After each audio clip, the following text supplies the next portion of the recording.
Han, nga pala maalala ko. Last time may kinainan kami ng mga office mates ko. Dito lang din sa Ongping. Super affordable tsaka super sarap. What if doon naman kaya tayo mag-celebrate ng anniversary natin?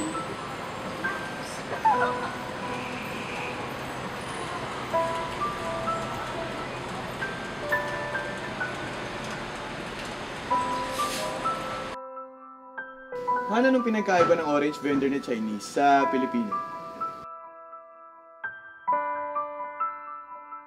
Han, napansin ko kasi sa orange vendor na Pilipino, mahalaga sa kanila yung tubo. Bakit mo ba ginagawa yung mga bagay na alam mong ayaw kong ginagawa mo? Unang taon natin, niregaluhan kita ng panyo. Parehas pa nga tayo, di ba? Pero sabi mo malas yun. 4th year, sabi mo mas matutuwa ka kung mas conservative clothes yung isusuot ko. Kaya kahit kating-kating na ako sa suot ko, tiniis ko, matuwa ka lang, di ba? Tanda mo? Tapos ngayong 5th year anniversary natin, pati paggamit ko ng spoon and fork, babaguhin mo pa? Ayaw ko pakilala ka nung ganyan ka!